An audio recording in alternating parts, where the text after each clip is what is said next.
might be ဆိုတဲ့ကောင်ကပညာသိပေးလို့မရအောင်မိုက်တဲ့ကောင်ရှိတယ်ဆိုးတဲ့ကောင်ကလည်းပြင်ပေးလို့မရတော့ဆိုးတာရှိတယ်လူဆိုးလူမိုက်အမေဖေကလည်းပြင်လို့မရဘူးဆရာသမားတွေကလည်းပြင်လို့မရဘာနဲ့ဥပမာတူတော့ဆိုလို့ရှိရင်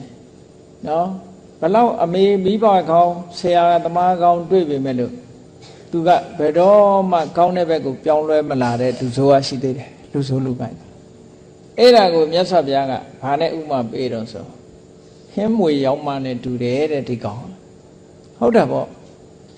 ဟင်းမွေနေတဲ့ရောင်းမကြီးကဘယ်တော့မှချင်းတယ်လည်းပြောတာမရှိဘူးငံတယ်လည်းမပြောဘူးခါတယ်လည်းမပြောဘူး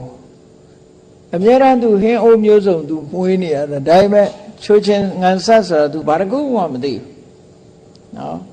အများအားပေါင်းနေပြီမဲ့တော့သူကမသိဘူးဘာလားဟာလည်းပဲဘယ်လိုမိကောင်းဆွေကောင်းဆရာကောင်းတမန်ကောင်းနေနဲ့ပေါင်းဟင်းမွေရောင်းမကြီးလိုပဲအကောင်းအဆိုးဘာမှမသိဘူးတဲ့ပြင်လို့မရတဲ့ဒုဆိုးလူမိုက်စွာရှိသေးတယ်ဒါကြောင့်မလို့မိမိတို့ကိုယ်တိုင်လူမိုက်ဆိုတာမဖြစ်ဖို့ပေါ့နော်လူမိုက်မဖြစ်ဘူးဆိုတာလူဆိုးလည်းပဲဖြစ်အောင်အသိဉာဏ်နဲ့အသက်မွေးရမယ်မြတ်စွာဘုရားကပညာဇီဝေဇီဝိတမဟုတ္တံ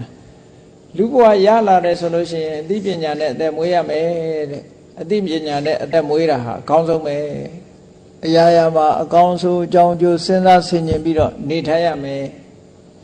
ဒါကြောင့်မလို့တရားနာကြရတယ်ဆရာသမားတွေရဲ့အဆုံးအမကိုခံကြရတယ်စာပေကျမ်းဂန်တွေဖတ်ရှုကြရတယ်လေ့လာကြရတယ်ဆုံးမဩဝါဒတွေနာယူကြရတယ်ဘာဖြစ်လို့တော့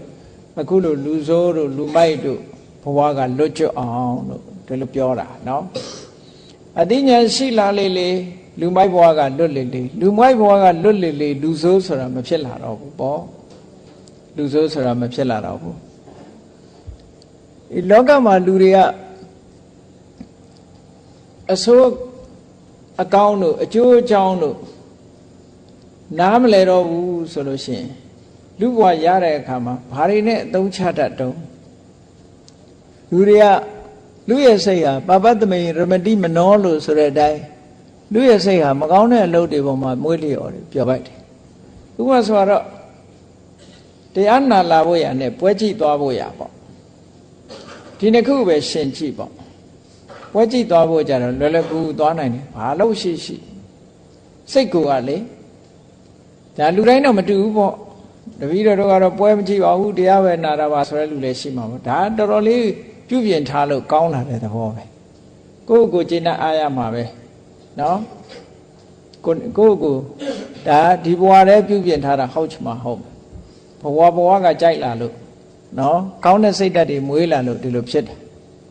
တာမန်အားဖြင့်ပြောမယ်ဆိုလို့ရှိရင်ပွဲကြည့်ဖို့နဲ့တရားနာဖို့ဆိုလို့ရှိရင်ပွဲကြည့်ဖို့ပဲစိတ်ပါဖို့ရှိတယ်တရားနာဖို့ဆိုတာအလွန်ခဲနေပေါ့အလွန်ခဲနေဘာဖြစ်လို့ခဲနာတော့လို့မေးလို့ရှိရင်ပပတ္တမေရမတိမနောလူဘဝဆိုတာလူတွေရဲ့စိတ်ဆိုတာမကောင်းတဲ့ပဲအကျင့်ကြီးပါနေတာလွယ်တယ်လေရေစုံနဲ့ရေဆံပဲဟာလွယ်တော့ဆိုလို့ရှိရင်ရေစုံရတာလွယ်လေးပဲအသာပြီးတက်ကလေးတင်ပြီးတော့လေပေါ်မှာထိုင်လိုက်သူကသူမျောတော့မှာပဲရေဆံတက်ကြတော့အဲ့လိုလုံးလို့မရဘူးတက်တစ်ချက်ရက်လို့မရဘူးပြန်မျောသွားတယ်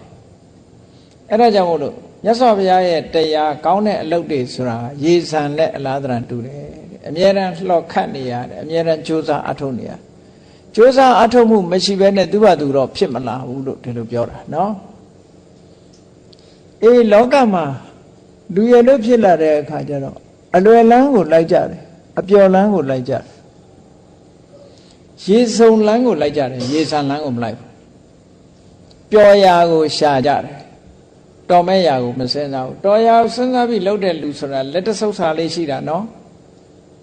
ကဘာမှာလူဦးရေမြောင်များစွာရှိတဲ့ထဲမှာစဉ်းစားကြည့်အနည်းငယ်လေးတင်ရှိတာအနည်းငယ်လေးပဲရှိတယ်အဲ့ဒီမှာလောကမှာလူဆိုတာ